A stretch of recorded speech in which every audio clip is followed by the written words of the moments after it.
યુદ્ધના કારણે જે તકલીફ આવી છે અને એ તકલીફનો સામનો કરવા માટે તમારા સૌનો જે સહયોગ મળ્યો છે તે બદલ બી હું રાજ્યના ઉપમુખ્યમંત્રી તરીકે તમારા સૌનો બે હાથ જોડીને વંદન કરીને આભાર માનું છું.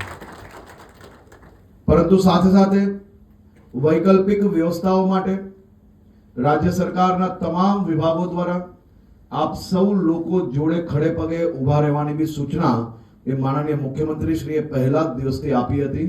અને અમે હંમેશા ભૂતકાળની અંદર બી ગેસના ભાવની વાત હોય કે કોઈ બી વિષય હોય, બધા જ વેપારીઓને સરકાર દ્વારા સરકાર સાથે ઊભી રહીને વેપારીઓના દુઃખમાં એ હંમેશા ઊભી રહી છે અને ભવિષ્યની અંદર બી આપણે સૌ લોકો સાથે મળીને આગળ વધવાનો પ્રયત્ન કરશું. એના સિવાય બી અનેક એવા મુદ્દાઓ છે કે જે મુદ્દાઓ પર તમે અડધી રાત્રે ગમે ત્યારે સરકારમાં જાણકારી આપી હોય તો સરકાર હંમેશા આપની સાથે રહી છે અને ભવિષ્યમાં બી રહેશે. હવે તો મોરબી મહાનગરપાલિકા થઈ ગઈ. કેમ બધું ધીરે ધીરે બધું જ વસ્તુઓની અંદર ખૂબ મોટો બદલાવ આવી રહ્યો છે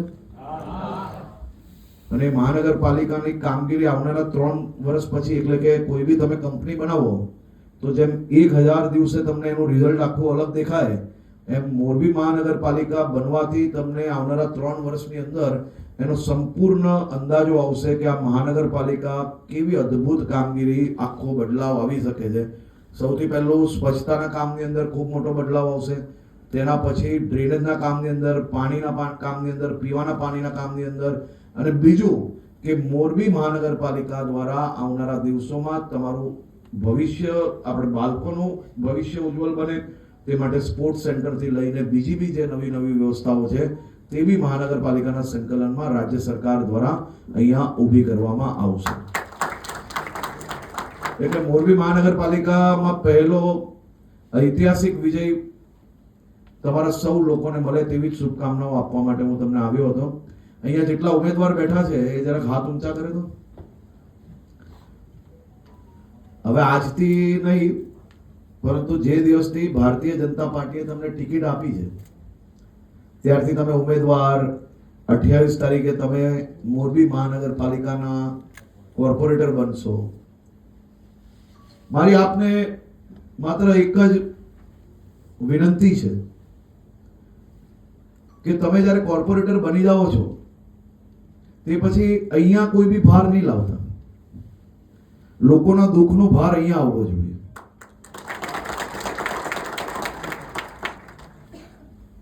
રાત્રે 2 વાગે ફોન આવશે, 4 વાગે ફોન આવશે અને વહેલી સવારે જાગશો ને ઘરે નીચે ઉતરશો ને દરવાજો ખોલશો એટલે લોકો બહાર ઊભા હશે. ત્યારે તમે મનની અંદર એક વસ્તુ નિકાળી લેજો કે આવા નાના કામ માટે રાત્રે 2 વાગે ફોન કરો છો ભાઈ, તમે આ 4 વાગે ઉઠાડીને મને તમે આવું કામ સોંપો છો. આ બધી જ તૈયારીઓ આપણે રાખવી પડશે. અડધી રાત્રે ફોન આવે કે વહેલી સવારે ફોન આવે, આપણા વિસ્તારના નાગરિકોનો કોઈનો ફોન આવે તો એને મદદ કરવાની ભાવનાથી હસતા મોઢે એના ખભે હાથ મૂકીને આપણે એને મદદ કરવાની છે. એવી જ સંકલ્પ જોડે આપણે સૌ લોકો આ ભારતીય જનતા પાર્ટીના અહીંયા બેઠેલા અનેક કાર્યકર્તાઓ એવા છે કે જે એમના બૂથની અંદર રાત દિવસ કામ કરે છે, ત્યારે તમે અહીંયા બેઠેલા ઉમેદવારો કોર્પોરેટર બની શકશો અને મારા જેવો વ્યક્તિ 27 વર્ષની ઉંમરે ધારાસભ્ય બની શક્યો હોય કે માત્ર ને માત્ર ભારતીય જનતા પાર્ટીના કાર્યકર્તાઓ જે બૂથની અંદર વર્ષોથી રાત દિવસ મહેનત કરે છે તેના કારણે આપણે બની શકીએ છીએ. તે માટે તમારે સૌ લોકોએ સંકલ્પ લેવાનો છે અને એ સંકલ્પ મગજથી દિલથી લેજો કે 24 કલાકમાં ગમે ત્યારે ફોન આવે કોઈનો, એ ભલે પાણી ભરાયું હોય એના માટે ફોન આવે કે પાણી નથી આવતું ઘરમાં એના માટે ફોન આવે, ડ્રેનેજ માટે ફોન આવે કે કોઈ સામાજિક પ્રસંગ માટે ફોન આવે. તમારા માટે દરરોજ આવા કામ આવતા હશે એટલે તમારા માટે કામ નાનું હોઈ શકે, પણ એના જીવનની સૌથી મોટી તકલીફ એ જ છે, એના જીવનનું સૌથી મોટું કામ એ જ છે.